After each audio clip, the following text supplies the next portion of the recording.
শুভ সকাল বন্ধুরা, সবাইরে নমস্কার জানাই। আজকে আর একটা নতুন ব্লগ আমি শুরু করতেছি। কেমন আছেন আপনারা সবাই? আশা করতেছি সবাই খুব খুব ভালো আছেন, আর আমরাও সবাই খুব ভালো আছি।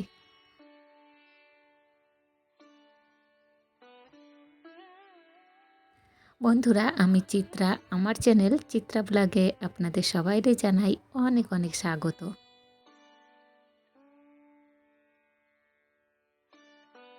বন্ধুরা, এখন ঘড়িতে টাইম হয়েছে গিয়ে ওই সকাল 6টার মতো, আর আজকে এই সময়টা থেকেই আমি আমার ব্লগটা শুরু করলাম। আশা করতেছি যে আজকের ব্লগটা আপনাদের কাছে একটুখানি হলেও ভালো লাগবে। বন্ধুরা, আজকে ঘুমিতে উঠছি ওই তখন ঘড়িতে বাজে হলো 4:45টার মতো। আর সেই সময়টা থেকে উঠেই কিন্তু তোড়জোড় করে কাজকর্ম সব সারি ফেলছি। কেননা আজকে একটু বৃহস্পতিবার, তো বৃহস্পতিবারের পুজোর দিনে একটু কাজবাজ বেশি থাকে, তাই সময় মতো করে উঠতে পারবো না বলে না তাড়াতাড়ি করে আর কি প্ল্যানিং করেই কালকে রাতে শুয়েছিলাম যে সকালবেলা একটু তাড়াতাড়ি করে উঠবো, নাহলে তো কাজ করে পারবো না। অনেক কাজে যেহেতু বৃহস্পতিবার আপনারা সবাই জানেন লক্ষ্মীবারের পুজো থাকে, তো সেই দিনে একটু কাজকর্ম একটু বেশি হয়, বেশি করে পুজো করতে করতে অনেকটা টাইম লাগে যায়, তো তারপর নিজের কাজগুলো ঠিক টাইমে করে উঠতে পারবো না। তাই জন্যে ভাবলাম সকাল সকাল সব কাজ বাসি কাজগুলো সারিয়ে নিয়ে তারপরে স্নান টান করে নিয়ে এই যে পুজো আচড়ার কাজ শুরু করে দিছি। স্নান করে প্রথমেই যে একটু আলপনা দিয়ে দিলাম চারদিকে, আর তারপরে তুলসী তলায় একটু আলপনা দিলাম, আর একটু নাচ দুয়ারে দিলাম, আর এদিকে ঘরে দিয়ে দিলাম চারধারে যে সব দরজাগুলো রয়েছে সেই দরজাগুলোতে।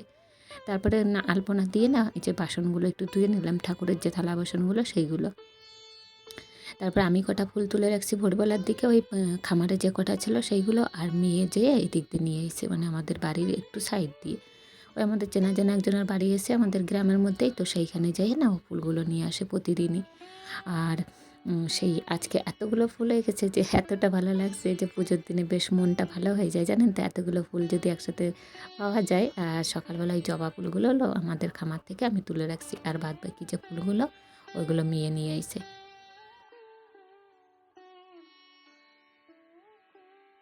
তারপরে বন্ধুরা সমস্ত কিছু রেডি করে নিয়ে এই যে ঠাকুর ঘরে পুজো দেওয়া শুরু করলাম।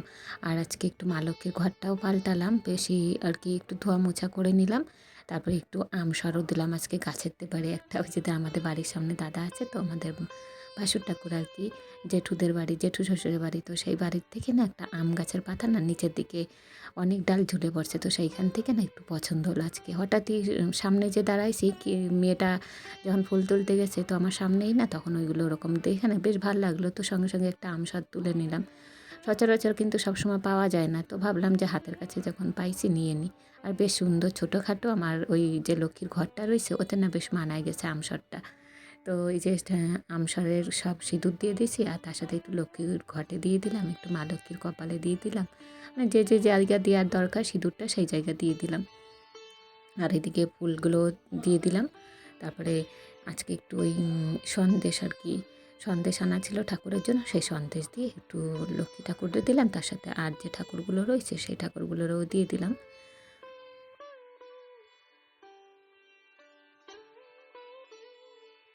বন্ধুরা, আমার সাথে সাথে কিন্তু মেয়েও আমার পেছনে একটু সাহায্য শুরু করছে আর কি। যখনই পুজো দিতে আসবো ও কিন্তু ওরকম করে, মা আমার কাছে দাও ফুল দিয়ে দিই, আমার কাছে দাও আমি পুজো দিয়ে দিই, আমি ধূপ ধরাই দিই, আমি এই প্রদীপ ধরাই দিই, তো এরকম নানান রকম করে। এবার সকালবেলা ও তো আর স্নান করে না, কিন্তু বাসি জামা কাপড় একবার চেঞ্জ করাই দিয়ে ওরে তারপরে কিন্তু ফুল তুলতে যায়। আর সেই জন্যে আরও বেশি করে হুঁশিয়ারি হয়েই সকালবেলা আর কি জামা টামা পাল্টাই দিই, যে ছোটো মানুষ কখন কি বায়না করবে, পুজো আচড়ার জিনিসগুলো সব ধরাধরি করবে, তাই জন্যে।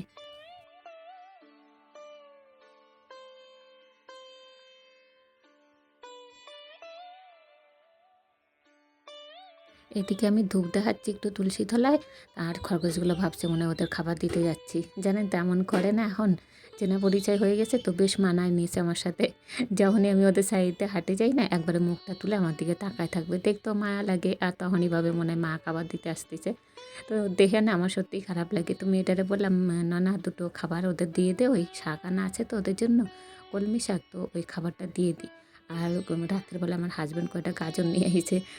আর কি বলবো আর কি, নিজেদের জন্যও গাজর আনা হয় না, গাজরের এত দাম, এখন ওদের জন্য এখন গাজর আনতে হচ্ছে। তো আমার হাসব্যান্ডের নাকি দোকানদারও বলছে যে এত টাকা দিয়ে গাজর নিয়ে যাচ্ছ খরগোশরে খাওয়ার জন্য, আর বৌদির জন্য এত সবজি নিতে বলি তখন তো নাও না। তো আমার হাসব্যান্ড বলছে তোমার বৌদি তো অত খায় না, আর ওদের যেহেতু নিয়ে এসেছি তো কষ্ট দিয়ে তো লাভ নেই, অবলা জীব, ওদের যে পছন্দের খাবার হচ্ছে সব থেকে আমার মনে হয় গাজর, তাই মাঝে মাঝে একটু আনাই যায়, যত খরচাই হোক। এদিক ওদিক তো অনেক টাকাই আমরা খরচা করে ফেলি। আমার মনে হয় ওই মানুষের পেছনে খরচা করার থেকে এই অবলা জীবদের পেছনে খরচা করা অনেকটা পুণ্যের কাজ, জানেন তো।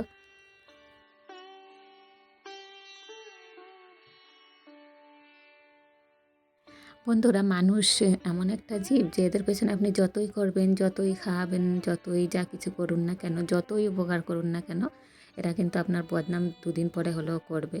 তাই ওদের পেছনে করে মনে হয় আমার লাভ নাই কিছু, কারণ অনেক তো হয়েছে আর ভালো লাগে না।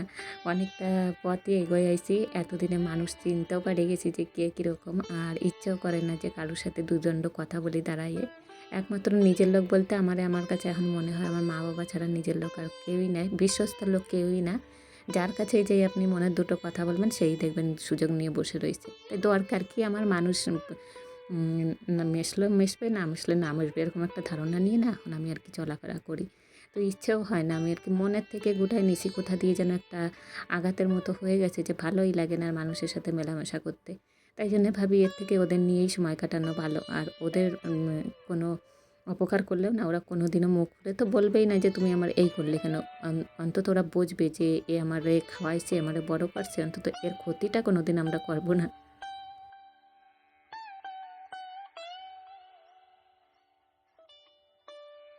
বন্ধুরা, পুজো টুজো তো কমপ্লিট হয়ে গেল, এবার তাড়াতাড়ি চলে আসলাম রান্নাঘরে, কেন অনেকটা বেলাই হয়ে গেছে। আমার সাথে সাথে তো মেয়েও এখনও পর্যন্ত না খেয়ে রয়েছে, সেই যে ঘুম থেকে উঠে ও আমার পেছনে কাজ করা শুরু করছে। তো আজকে একটু না বাসি দুধ ছিল, কালকে রাতে ওই মেয়ে খায় নাই সন্ধেবেলা, তো সেই দুধটা দিয়ে একটু দুধ চা করলাম। আর তার সাথে যে সকালবেলা আমাদের এখানে একটা রুটিওয়ালা আসে, তো সেই রুটিওয়ালার কাছ থেকে না এই কোয়ার্টার না স্লাইস রুটিগুলো রাখলাম আর কি। ওই প্ল্যানিং করেই আর কি, যে অনেক দিনই রুটি খাওয়া হয় না, আর আজকে যেহেতু ঘরের সামনে চলে আসছে তো রাখি দিই। তো একটু না হালকা করে ঘি দিয়ে ভাজে নিলাম, বাটার তো এই মুহূর্তে ঘরে নাই। আর যখন দেখবেন থাকে না তখন খাওয়ার কিছু থাকে না, শুধুই বাটারগুলো পড়ে থাকে। আর অনেক দিন হয়েছে না বাটার আনা হয় না ঘরে, তাই একদিন ভাবলাম যে হাজব্যান্ডরে বলবো যে বাটার নিয়ে আসবে। একদিন ওরা মাঝে বলছিলাম কিন্তু খেয়াল থাকে না, যখন বাজারে যাওয়া হয় না খেয়াল থাকে না ঠিক মতো। আর আমার মেয়ে খুব একটা পছন্দও করে না বাটারটা খাইতে, বেশি রুটিটাই ও খাইতে চায় না। তবে আজকে না দেখলাম ওরে ওই ঘি দিয়ে একটু ভাজিয়ে দিয়েছি রুটিগুলো, দেখলাম চার সাথে বেশ খাইয়ে নিয়েছে। আর ওরে দিলাম 4 পিস, আমি দিলাম 2 পিস নিলাম আর কি, খাইলাম। তারপরে হাজব্যান্ডের জন্য কয়টা রেখে দিছি, ও যখন উঠবে ওরে একটু বাটার দিয়ে গরম করে তারপরে চা দেবো। তো চাটা খেয়ে এই যে আবার বাইরে চলে এসেছি, ওই যে জামা কাপড়গুলো জড়ো করে রেখে দিয়েছিলাম, ভিজে জামা কাপড়গুলো। আর এই যে আমার পেছনে মেয়েও কিন্তু উঠে পড়ছে, ওরে যত বলছি না একটু বই নিয়ে বস, নাহলে আগে তো গানটা রেওয়াজ করবে। তো সেই অপেক্ষা করতেছি যে আমার কখন হবে আমি ওরে নিয়ে বসবো, তারপরে ও বসবে। সেই জন্য এই যে পিছনের যত কাজকর্ম ও কিন্তু আমার সাথে সাথে করতেছে। এদিকে আমি বলছি তুই দাঁড়া, ভিজে যাবি, গায়ে জল যাবে, তো ও না শুনবে না, ও তাই করবে। হাতে পাবে না দড়িগুলো তাও মেলবে। তাই আমার বললো, মা একটু ধরো তো দড়িটা টেনে নিচের দিকে, তো আমি একটু মেলাই দিই। আমার হাতে দেবে না, ওরে দড়ি ধরে টানে দিতে হবে, তারপরে ও মেলবে। তো একটু দড়িটা ধরে নিচে নামাই দেওয়ার পরে না ওর বাবার গেঞ্জিগুলো একটু মেলাই দিল, আর ওইদিকে আমি আমার জামা কাপড়গুলো একটু মেলাই দিই।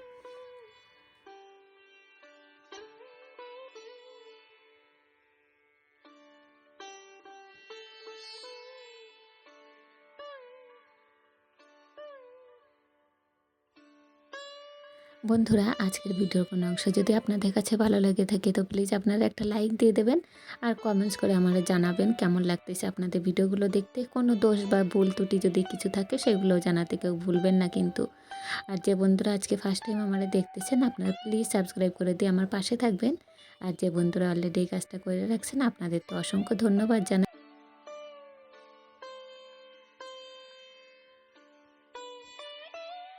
আমি যত ওদের সামনে দিয়ে উঠোনে ঘোরাঘুরি করে এই জামা কাপড় মেলতেছি না, তত আমার দিকে এরকম মুখ বাড়ায় এগোয়ে আসতেছে। আর দেখে না থাকতেও পারি না। আবার কিছুটা শাক এই যে দিলাম। আর ওদের না যত দেবো ওরা তত খাবে। একদম মিনিটে মিনিটে খাওয়া ছাড়ে না। যত খাচ্ছে তত হাগু করতেছে আর তত হিসি করতেছে। মানে দেখে আর কি খুব মজাও লাগে যে এত খায়, এত খায়, এত পরিমাণে খাওয়া পছন্দ করে ওরা। কুটকুট করে সারাদিন চিবোবে আর সারাদিন ওইসব করবে। মাঝে না একটু উঠোনে ছাড়িয়েও দিয়েছিলাম। এই সকালের দিকে যখন আমি কাজকর্মগুলো উঠোনে বসে করি না, তখন একটু ছাড়িয়ে দিই। আর নাহলে বিড়ালের ভয় আবার ভয় লাগে, যদি বিড়ালে এসে খপ করে ধরে নেয় সেই ইঁদুরের মতো না একদম গলাটা ধরবে আর ছাড়বে না। হয় আদামরা করবে, নয় একবারে মারি ফেলবে। যতক্ষণ চোখের সামনে থাকবে ততক্ষণ তো ভালো থাকবে।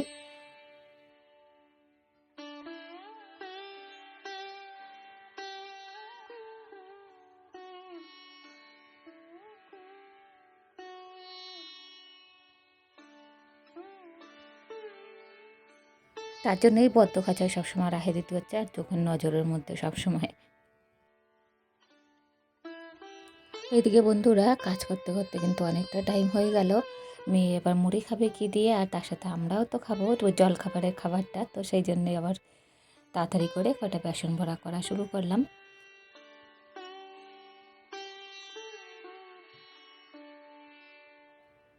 হাজব্যান্ড প্রথমে বললো আমি মুড়ি খাবো না, তো শরবত করে দেয় একটু ছাতু দিয়ে। আমি বললাম না, মুড়ি বাড়া হয়ে গেছে। আর আমারও না খেয়াল ছিল না যে ও খাবে না বলছে। এদিকে মেয়েরে যখন মুড়ি দেবো ওরাও বাড়ি দিছি, মানে মুড়িটা ঢালে দিছি বাটির মধ্যে। তো তখন না কইছে, আমি বলছি না আজকে খাই না, আজকে ঢালে ফেলছি যখন আর মুড়িটা রাখবো না, কেননা ওই মুড়িটা রাখতে গেলে না আবার কৌটোটার মধ্যে ওইগুলো রাখে দিলে সব মুড়িগুলো একবার নরম হয়ে যাবে।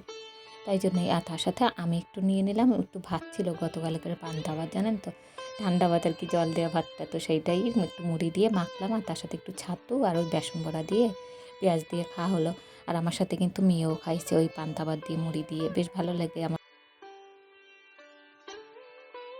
তারপরে বন্ধুরা মেয়ের যে দুধটা একটু জাল দেওয়া হয় নাই, সেই দুধটা জাল দিতে বসাই দিলাম ইন্ডাকশন ওভেনে। দুধটা নামাই দিয়ে জাল দিয়ে তারপরে ডালটা একটু সিদ্ধ করতে বসাই দিলাম। আজকে দুপুরবেলা একটু টক ডাল রান্না করবো আমড়া দিয়ে। ছোটো ছোটো যে আমড়াগুলো কিনে আনছে ওর বাবা, ওইগুলো দিয়ে একটু টক ডাল করবো। আর গতকালকে রাতে একটু চিকেন রান্না করছিলাম, সেইটা একটু ফ্রিজে রাখছি। ভাবলাম যদি মেয়ে খাইতে চায় একটু গরম করে ওটা দেবো। ও বায়না করছিল একবার যে মা আমি ডাল খাবো না, আমার চিকেন দিয়ে মাখাই দেবো। যদি ও বায়না করে ওরা ডালটা দিয়ে ভাতটা মাখাই দেবো, আর চিকেনটা যদি খাই এমনি এমনি খাবে। খুব বেশি দেবো না, 2 পিসের মতো দেবো যেহেতু বাসি খাবার। আর তার সাথে যদি ওর বাবা একটু খায় খাবে। যদিও হাজব্যান্ড এই মুহূর্তে ঘরে নাই, দুপুরবেলা ও বেরোইছে। তো বেরোবার পথে মেয়ের জন্য নিয়ে এসেছিলো খাবার কিছু, এই যে রাতের জন্যে, ওই সন্ধ্যাবেলার জন্য আর কি। সন্ধ্যার যে জলখাবারটা খাওয়া হয় তখন একটু মোগলাই নিয়ে এসেছিলো আর তার সাথে একটু মিষ্টি দই।